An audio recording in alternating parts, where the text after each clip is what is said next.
سلام معكم ولد أملاك كاب جابي ربنا كاب قويتنا يسوع كريستوس تسقان سلام مسكولاتكم يكون لو ما عند دماء تسقى زبلت مرتي ما بلسالسي تغفالك إنه رئينا أبز حلفة أبز فترة معرف حمش غيرنا هم دماء أبز فترة معرف سلاسان شوعتن كنا رئينا مالتي قبلنا أملاك يكون لو ما عند دماء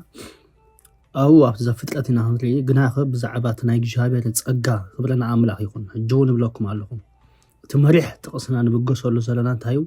تسقى أملاك تقليس يمو نخل سب دماء مدحانا متيزبل تيتوس معرف كل تقص عسرت حدا مالتي حجي أب حدش كدان دا يتقليس أمبر أبلي كدان سنيريو قبلنا أملاك يكون سلازي تأبلي كدان إجابة نخلهم نبياتكم تصوم كله انتايلنا سيمبوليك زخونا من قديم زعبا كريستوس دا أيام بدد الزارم نيرو بزعبا جزار أسهم نخزارو بأيكون ويدما بزعبا جزار أسهم تاريخ نختصحف أيكون كبرنا أملاك يكون نفس وكف تقصقينا انترينا بزعبا كريستوس يدزارب قويتانا يسوع كريستوس بقلو أوانجيل يوحنس معرف حموشة تقصي إسران شمنتنكم إلى تزارب الله تنصحفات مرمرون اللهم سندما نايزل العالم هو ترخو مسلك مالو ساسي بزعبا يندزارب هذا الله يدون سلازي تصحفات زبل كله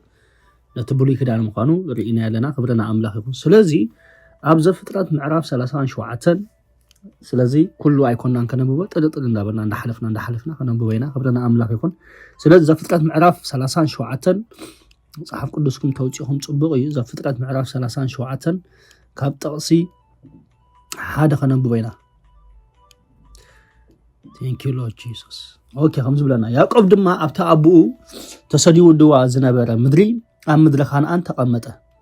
ولد يعقوب زيو يسيف ودع 10 عامات مسكونة مسحواتو طلب جاي يقاس نبرة نسب بنقص نوت خلوقة مس دقي بلهال مس دقي زلبا أنست أبو نبرة وشاف دما تخفو ورا نبو يمتعلو نبرة خبرنا أملاك يكون إسرائيل دما يوسف ود أرجانو نبرة مو حلفة كلهم دق يفوتو نبرة ولا الزبلك أمسكا جبرالو خبرنا أملاك يكون سلازي أبزن ترينا specifically جابي هير سوري إسرائيل ويدما يعقوب يوسف انتهي يقبرالو نيرو ولا الزبل كدان يقبرالو نبرالو كبرنا أملاك يكون الجزية حزوة كومت راح يكونن حلفة دق دما يفتو نبرا قويتانا يسوع كريستوس أب كلن ترينا يو أب 4 وانجيلات لنا كاب سماي حدا دمص مزيو بؤود سمركو فتو ودي نسيمو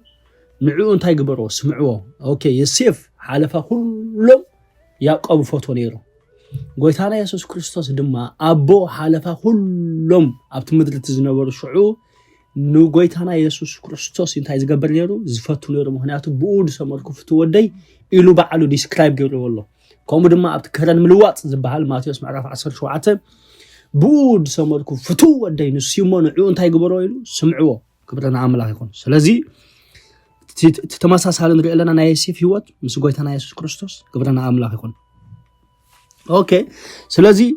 أب زفترة تاو مالتي أب تقصي إسران سلستن كايدنا أب تقصي إسران سلستن مالتي أب تزفترة معرف سلسان شوعاتن كوينون أب تقصي إسران سلستن كم زوزبل صحف هالو كونخ أي سيفنا بحواتو مسمتسه نتي تخدينو زنبرة قمشو اتولل زبل قمشن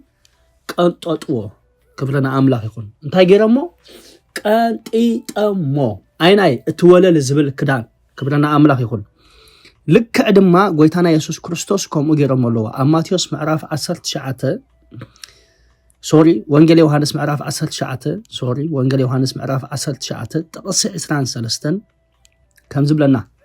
توم عقيت جنان يسوس مس سقلوه كداونتو علعلم اب 4 مس مقلوه نن حدا عقيتا ججديو نتقمشو كومو تقمش جنا كابلا على ساعه حاتي كلن تنو علوم نبرمبر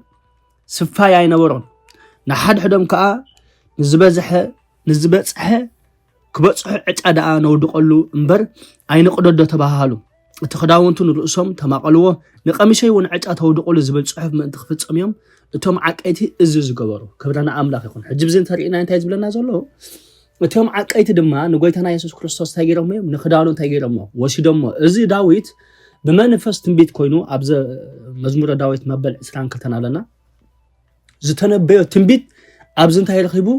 ፍልፊል ኮይኑ ተፈጺሙ ማለት እዩ ብጎይታና ኢየሱስ ክርስቶስ ልክዕ ድማ ክዳኑ ዝገፈፍዎ ንዮሴፍ ከዓ ኣቀዲሞም እንታይ ገይሩ ነይሩ ሕጂ እግዚአብሔር ሲምቦል ቀዳሚ ሲምቦሊክ ይቡ ክዳኑ ገፊፎም እዮም ክብረና ኣምላኽ ይኹን ንዮሴፍ ድማ ክዳኑ እንታይ ገይሮም እዮም ኣሕዋቱ ገፊፎሞ እዮም ጎይታ ዝተባረኸ ይኹን ኦኬ ስለዚ ኣብኡ ኣብ ዘፍጥረት ክንምለስ ኢና ሕጂ ኣብ ዘፍጥረት ክንምለስ ኢና ከም ዝብለና ጥቅሲ 26 ይሁዳ ድማ ንኣሕዋቱ ሓውና ቀቲልና ደሞ እንተ ሓባእናስ እንታይ ክጠቅመና እዩ ንዑ ግዳብ ኣብዞም እስማዓላውያን ንሽጦ ሓውና ስጋና እዩ ሞ ኢድና ኣብ ልዕሊዮ ኣይትኹን በሎም ኣሕዋቱ ድማ ሰምዕዎ ጅሪእኹሞ ንጎይታና ኢየሱስ ክርስቶስ ንኽሸጦ ሓሳብ ዘምፀኻ መን እዩ ይሁዳ እዩ ክብረና ኣምላኽ ይኹን ስለዚ ንጎይታና ኢየሱስ ክርስቶስ ድማ ኣሕሊፉ ዝሸጦ መን እዩ ይሁዳ እዩ ክብረና ኣምላኽ ይኹን ያ ኣብዚ ይሁዳ ንዮሴፍ ሸጦሎ ኣብቲ ድማ ይሁዳ ንጎይታና ኢየሱስ ክርስቶስ ሸይጥዎ ሕጂ ሲምቦሊክ ዝኾነ መንገዲ እዩ ክብረና ኣምላኽ ይኹን ስለዚ ግን ከምዚ እንዳበለ እንተኸይድና ዮሴፍ መቸም ወሲዶሞ ናብ ሰይቲ ናብ ጶጢፋር ሸይጦሞ ክብረና ኣምላኽ ይኹን ጶጢፋርን ፈርዖንን በበይኖም እዮም ሽብሩኻት እዚ ክተዳእና ዘሎ ፈርዖን እቲ ርእሲ እዩ ትመራሕ እዩ ጶጢፋር ግና ኣብ ትሕቲ ፈርዖን ዝሰርሕ እዩ ክብረን ጎይታ ይኹን ኣሜን ስለዚ ኩላትና ናብ ዘፍጥረት ምዕራፍ 20 እስከ ናብ ዘፍጥረት ምዕራፍ 4 ንኸይድ ካብ ጥቕሲ 17 ክንንብብ ኢና ዘፍጥረት ምዕራፍ 4 ካብ ጥቕሲ 17 ኣብዚ ከዓ ቅምጥ ኢሉ ንጎይታና ኢየሱስ ክርስቶስ ዝገልጽ ሓሳባት ኣሎ ማለት እዩ ጎይታ ዝተባረኸ ይኹን ስለዚ ከም ዝብለና ኣብ 17 ኣብቲ ላዕላይ መሶብ ካብ ኩሉ ዓይነታት ብልዒ ፈርዖን ግቡሩን እንጌራን ነበረ ካብኡ ኣብ ርእሰይ ዘሎ መሶብ ድማ ኣዕዋፍ ካብኡ ይበልዓ ነበራ በሎ ዮሴፍ ከዓ መፍትሑ እዚ እዩ እቲ 3 መሶብ 3 መዓልቲ እዩ ድሕሪ 3 መዓልቲ ፈርዖን ርእስኻ ካባኻ ክወስዳ ኣብ ዕንጨይቲ ድማ ክሰቕላ እዩ ስጋኻ ኣብ ኣዕዋፍ ክበልዖ እየን ኢሉ መለሰሉ ክብረና ኣምላኽ ይኹን ሕጂ ኣብዚ ክልተ ሰባት እዮም ሕልሚ ሓሊሞም ንዮሴፍ ድማ እንታይ ገበረልና ኢሎሞ ሕልሚ ነፍትሓልና ኢሎሞ ምክንያቱ ዮሴፍ ሕልሚ ፈታሕ ስለ ዝነበረ ክብረና ኣምላኽ ይኹን ስለዚ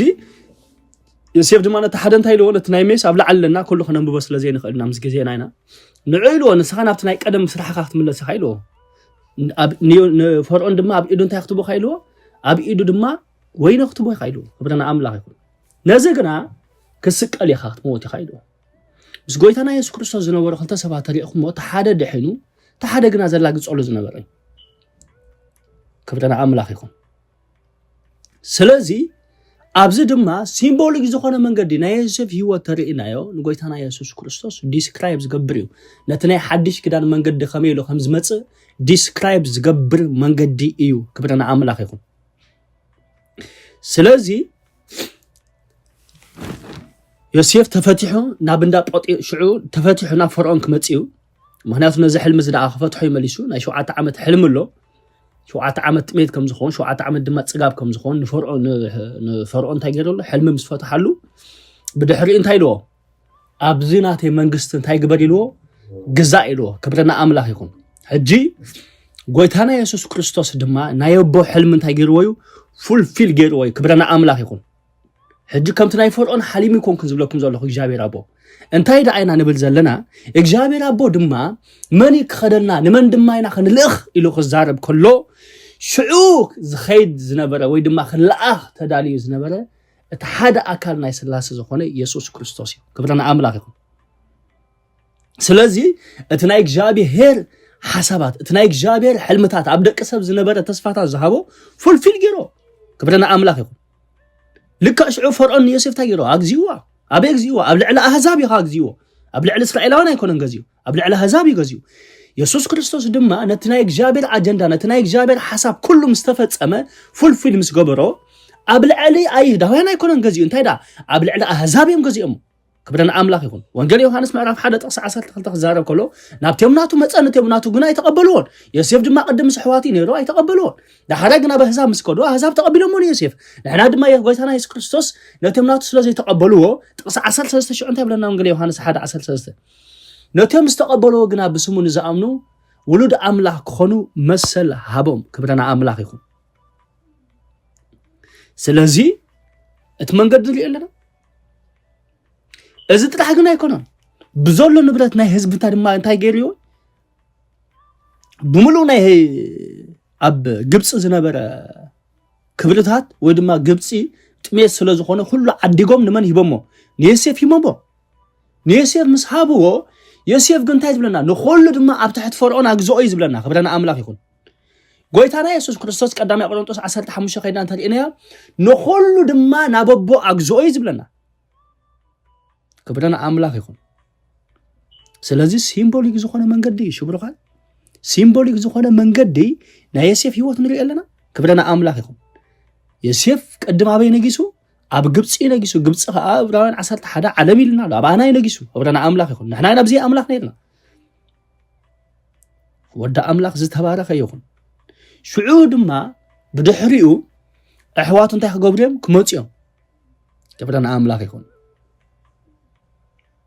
سلازا أحواتهم سمعوا سجدوا ملو خبرنا أملاك يكون قويتنا يسوع كريستوس دما ده حراين تايخ قبل أحواته سجدوا ليه مالت اتيهم بالسجاز فلت أم زنبر أحواته اتيهم بالسجاز أو أم استولد أحواته نعم تايخ قبرهم يخبط صحامي زخ على أي مساعد مالتي خبرنا أملاك يكون سلازي زي هوتنا يسيف نري لنا بلوخات قمت إلون كريستوس يسوع describes قبلنا قمت إلين كريستوس describes قبلنا ودا أملاك يبارك أوكي كال سبعة كلام سينا ياسو ودنا في زبالة فلت أوتخونكم ياسو باريا ناي موسيو خبرنا أملاك يكون هجي باريا زبل قال رأيو بلغات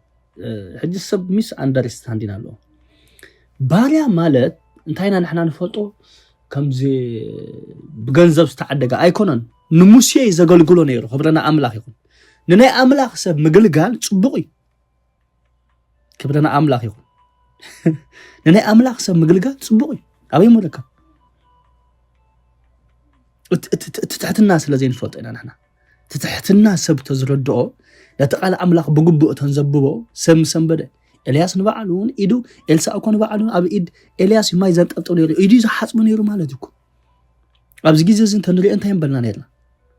كهلا حطوي كبرنا أملاك يكون أوكي ياسو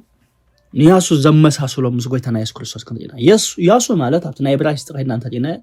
يشوا يزبلو يشوا مالت كا املاك مدحن مالتي كبرنا املاك يكون غويتنا يسوع كريستوس دما شمو اتي يسوع زبل شم ارامات اسميو ناي تاشمونا يكون ناي اتي كريستوس زبل دما ناي غريخي كبرنا املاك يكون ابي ابراهيم تقينا غن انت يمزبلون يسوع يشوا يمزبلو نا يسوس شمن نا ياسوس شمن حدا ولا حد في اللي يقول يشوا سلازي ياسو تاي تباهي لي دصوا عنيرو املاك مدحني تترجم شمو يوسف غويتنا يسوع كريستوس ما ترجم انتاي حيل منفس قدس كوددكيو منفس قدس كوددكيو حيل تلعل دما خصللكيو اتزولد دما لعل ود املاك بحاليو سمو دما يلوا يسوس كسميهو ترجمو دما مدحن مالتي يلوا خبرنا املاك يكون يشوا يا هو مالتي املاك مدحن مالتي كبرنا املاك يكون كوم دما نحنا حجي ناي ياسو هيوت كنريم كلنا املاك مدحن مالتي كبرنا املاك يكون نمنتاي حجي ياسو بيجرو سيديو راي بروخات موسى 4 عليتنا 4 معالتن كغبر كله ابتكرن كوينو ابتهلونا ينيرو كبرنا املاك يكون ياسو غنا ابتكرن ايكودن نيرو ابتتكرن نيرو ابتتكرن كنبل كلنا خا ابصحراي نيرو كبرنا املاك يكون ماونتين سيناي لكم اتو ندو حجه اب جوجل كتريو سهراي بروخات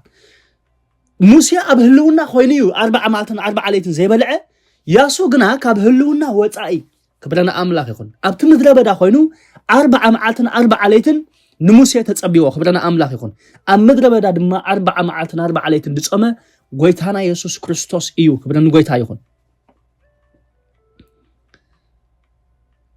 ጎይታና ኢየሱስ ክርስቶስ ይብሩኻ ልክ ደቂ እስራኤል ካብቲ ባሕር ምስ ሰገሩ ሓደ ጽሑፍ ከርእየኩም ምስ አማሊቃውያን ዝበሃል ተባኢሶም ማለት እዩ ዘፍጻአት ምዕራፍ 17 ዘጻአት ምዕራፍ 17 ካብ ጥቕሲ 13 ክንብበ ዘጻአት ምዕራፍ 17 ካብ ጥቕሲ 13 ኢያሱ ድማ ንአማሊቅን ንህዝቡን ብስሕለት ሴፍ ቀረደዶም እግዚአብሔር ድማ ንሙሴ ንዝኽረ አማሊቃውያን ኣብ ትሕቲ ሰማይ ፈጺሞም ክድምስሶም እየሞ እዚ ንመዘከርታ ኣብ መጽሓፍ ጸሓፎ ንያሱ ናብ እዝኑ ኣስማዓዮ በሎ ክብረና አምላክ ይኹን ሙሴ ከዓ መሰው ሰርሐ ስሙ ድማ እግዚአብሔር ሰንደቅ ዓላማና ኢሉ ጸውዖ ክብረን ጎይታ ይኹን ስለዚ አማሊቅ ቅድም አማሊቅ ትርጉሙ ከረዳእኩም ብርኻት አማሊቅ ማለት ቃል በቃል ማለት ያ አማሊቅ ማለት ኢቪል አይስ ብሎ ከምዚ ናይ ኩፋአት የዕንቲ ዝብሎ ክብረና አምላክ ይኹን ማለት ንኸጥቃዓካ ወይ ድማ ንዓኻስ ንኸይት ነውሕ ንኸይትጓዓዝ እንተሪእኹምዎ ንደቂ እስራኤል ብድሕሪኦም መጽኡ አማሊቅ ዝቀትሎም ነይሩ ብቅድሚኦም ኣይኮነን ክብረና አምላክ ይኹን ስለዚ እንታይ ዝገብሮም ነይሩ ይከታተሎም ነይሩ አማሊቅ ዝበሃል እዚ ድማ ንመን ኢልካ እንተመልኪትናዮ ብሩኻት ኢያሱ ይቀትሎም ሙሴ ይኮነን እሺ ብሩኻት ንአማሊቅ ሙሴ ይኮነን ቀትሎም ኢያሱ ብስሕለት ሴፍ ገይሩ እንታይ ገይሮም ቀረዲድዎም ክብረና አምላክ ይኹን እዚ ሕጂ ስጋው ዝኾነ አቀታተላ ይቀትሎ ንሕና ግን ክንሪኦም ከለና በትና ኢየሱስ ይዕንቲ ክብረና አምላክ ይኹን ጎይታና ኢየሱስ ክርስቶስ ወዳ አምላክ ይባረክ ኮምፕሊትሊ ይዝብለኩም ኮምፕሊትሊ ነታ ሐሳባት ስጋ ነትናይ ዲያብሎስ ምኽረታት ብሙሉእ እንታይ ገይረው አፍሪስዎ ስለዚ ኢያሱ ሒዝዎ ዝነበረ ኢያሱ ወድነው ሒዝዎ ዝነበረ ሴፍ ሎማ አንተ ንሱ አባና አለው ምክንያቱም መጽሐፍ ቅዱስ ታይ ዝብል ዕብራውያን ምዕራፍ 4 ጥቅስ 12 ቃል አምላክ ካብ ክልተ ዘአፍ ሴፍ ዝበልሕ እዩ ወዳ አምላክ ይባረክ እንታይ ይገብር እዩ ዝበልሕ እዩ ስለዚ እዚ ድማ አቤሎ እንተልና አባና ይዘሎ ቃል አምላክ ኣብ ኢድና ይዘሎ ስለዚ ንሓሳብ ስጋ ንስዕረሉ ንሓሳብ መንፈስ ንስዕረሉ አቤሎ አባና አሎ መን ይብና ጎይታና ኢየሱስ ክርስቶስ ወዳ አምላክ ይባረክ ቀርዲዶ ከም ዘጥፈኦም ያሱ ወድነው ኢየሱስ ድማ ኮምፕሊት ልጥፊዎም ስለዚ ንስኻ አክሰስ ተይብካዮ ናባኻ አቱ ኸሊ አክሰስ ተዘይብካዮ ግን አያቱን ይቀርበካ ነኸማ ጎይታ ይባረክ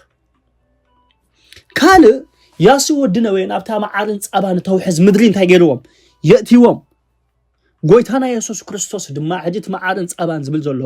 እቲ ጻባ ክብረና አምላክ ይኹን ቃል አምላክ ይኹን ከሎ እቲ ማዓር ድማ ንመንፈስ ቅዱስ ይዝምስሎ ዘሎ ወዳ አምላክ ዝተባረከ ይኹን ስለዚ ድማ ጎይታና ኢየሱስ ክርስቶስ ንዓና ናበይ ኢትናዮ ናብቲ ናይ ቃሉን ናይ መንፈሱን ሕብረት ታየርና ይእትና ክብረና አምላክ ይኹን ቀዳማይ ቆሮንጦስ ቀዳማይ ምዕራፍ ከም ዝብለና ቀዳማይ ቆሮንጦስ ቀዳማይ ምዕራፍ ካብ ጥቅስ 9 ክንብባያ እትና ብሕብረት ወዲ ኢየሱስ ክርስቶስ ጎይታና ዝፀዋዓና አምላክ እሙን እዩ ክብረና አምላክ ይኹን ስለዚ አበይ አቲናና ንሕና አውኡ አቲናና ኣብቲ ሕብረት አቲናና ናብቲ ቃል አቲናና ናብቲ መንፈስ አቲናና ክብረን ጎይታ ይኹን ስለዚ ኢያሱ ድማ ንኹሎም ደቂ እስራኤል ናበይ እትዎም ናብታ ጻባን ማዓድን ተውሕዝ ምድሪ እኮ ይእትዎም ይብሉኻት ሕጂ ሰብ እንታይ ይብል ገለገለ ሰብ ክዛረቡ ሰሚዖም ኣለኹ ኣብ ዕብራውያን ምዕራፍ 3 ምዕራፍ 4 ዘሎስ ኣየእተዎምን ይምሽ ዝብል ሓቢቢ ጳውሎስ ኣብኡ ገሊፅዎ ዘሎ ኣየእተዎም ናብቲ መንፈሳዊ ዕረፍቲ ኣየእተዎም እንዳይ ዝብል ዘሎ እምበር ናብቲ ስጋዊ ዕረፍቲስ ይእትዎም ክብረን ጎይታ ይኹን ይእትዎም ናብቲ ስጋዊ ዕረፍቲ ናብቲ መንፈሳዊ ዕረፍቲ ግን ናብቲ ናይ ሓቂ ዕረፍቲ ግን ኣየእተዎምን ምክንያቱ ሰንበት ብምብዓል ኣይኮነን ዕረፍቲ እንታይ ደኣ ኣብ ክርስቶስ ምህላውካይ ዕረፍቲ ከምኡ ተረድኦም ነይሩ ጳውሎስ ጎይታ ይባረክ ስለዚ ጳውሎስ ያሳቢ እትዎም አው ኣብቲ ዕረፍቲ እትዎም ንዓለና ድማ ኢየሱስ ክርስቶስ ናበይ እትና ናብቲ ቃሉን ናብቲ መንፈሱን ይእትና ክነኣቱ ዘይኮናስ የእትና እዩ ክብረን ጎይታ ይኹን ኣመወዳእታ ኢየሱስ ተዛረባ ቃላላ ንዓም ቢምና ክንውድእና ለሎም ማዓንቲ ኣብዚ መጽኦም ቅጽሎ ኢና ምዕራፍ 24 መጽሓፍ ኢያሱ ጥቅስ 15 እግዚአብሔር ከም ዝብል ንእግዚአብሔር ምግግልጋል ክፉእ ኮይኑ ተተራእየኩም ንመን ከም እተገልግሉ ነቶም ኣቦታትኩም ኣብ ክኔው ሩባ ዘገልገልዎም ዝነበሩ ኣማልኽቲ ወይስ ኣማልኽቲ ናይቶም ንስኻትኩም ኣብ ምድሮም እትነብሩ ዝነበርኩም ኣረማውያን ሎሚ ሕረዩ ኣነም ቤተይን ግና ንእግዚአብሔር ኢና እነገልግል ኢሎም ጎይታና ኢየሱስ ክርስቶስ ዝክሩ ትኾኑ ኣብ ወንጌል ዮሐንስ ምዕራፍ 6 ካብ 62 ከድና ተንቢብናዮም ንስኻትኩም ከኽትከዱ ትደልዩ ዲኹም ኢሎም ሕቶይ ሓቲቶ ንስኻትኩም ከኽትከዱ ትደልዩ ዲኹም ማለት እንታይ ናትኩም ምርጫኸ ክብረና ኣምላኽ ይኹን ስለዚ ሐዋርያት ድማ እንታይ ኢሎሞ ጎይታ ኢሎሞ ንስኻ ናይ ዘለዓለም ህይወት ቃል ኣለካ ካባኻ ሙናመን ኢና ንከይድ ክብረና ኣምላኽ ይኹን ሕጂ ንሪአልና ብሩኻት እቲ ናይ እግዚአብሔር ጸጋ ሰንሰለታዊ ዝኾነ መንገዲ ቀደም እግዚአብሔር እንታይ ገይረናዩ ብስውር መንገዲ ነቶም ኣቦታት እንታይ ገብሮም ነይሩ እንዳተዛረቦም ይዝመጽእ ነይሩ ክብረና ኣምላኽ ይኹን ስለዚ ያሱ እንተሪእናዮ የዮርዳኖስ እንታይ ገይሮም የሕሊፎም ክብረና ኣምላኽ ይኹን የዮርዳኖስ እንታይ ገይሮም የሕሊፎም እዩ ክብረና ኣምላኽ ይኹን የዮርዳኖስ ዝብል ቃል ካበይ እንታይ ይመስልኩም ብሩኻት ምውራድ ማለት እዩ ምውራድ ማለት እዩ ሽብሩኻት ምውራድ ማለት እዩ እግዚአብሔር ሕጂ ንዓና ካብ ምውራድ ሲ እንታይ ገይረና የሕሊፍና እንታይ ዳኣበልና ኣብቲ በረኽቲ ኮፍ ኣቢልና ክብረና ኣምላኽ ይኹን ኣብቲ ኮፍ ክንብለሉ ዝግባአና ኣብኡ ኮፍ ኣቢልና ያሱ ወድነ ወይ ድማ ኣብቲ ክህልዎ ዝግብኦም ኣብኡ ኮፍ ኣቢልዎም ወዳ ኣምላኽ ዝተባረኸ ይኹን ስለዚ ኣብ ዝመጽእ ኣብ ብሉይ ኪዳን ሓደ ሰብ ክንሪኢና እቲ ናይ እግዚአብሔር ጸጋ ዲስክራይብ ዝገበረ ሙሉእ ብምሉእ እግዚአብሔር ድማ ዝሰርሖ ማለት እዩ ክብረን ጎይታ ይኹን ስለዚ ንሎም መዓልቲ ብዚኣ ተኣኽለና ግና ከንመጀመርታ ግዜኹም ነዚ ትምህርቲ ዝትሰምዑ ዘለኹም እሞ ከዓ ንጎይታና ኢየሱስ ክርስቶስ ከም ናይ ግሊ መድሓኒኹም ዘይተቐበልኩም ሰባት እንተለኹም እዚ ሓፃር ናይ መድሓን ጸሎት ምሳይ ክትጽልዩ ዕድመኩም እግዚአብሔር ኣቦይ ወድኻ ኢየሱስ ክርስቶስ ምእንተ ሓጢአተይ ከም ዝሞተን ከም ዝተቐብረን ኣብ ሳልሳይ መዓልቲ ካብ ሞት ከም ዝተንስአ ብልበይ ይኣምን ኣለኹ ብኣፈይ ድማ ኢየሱስ ክርስቶስ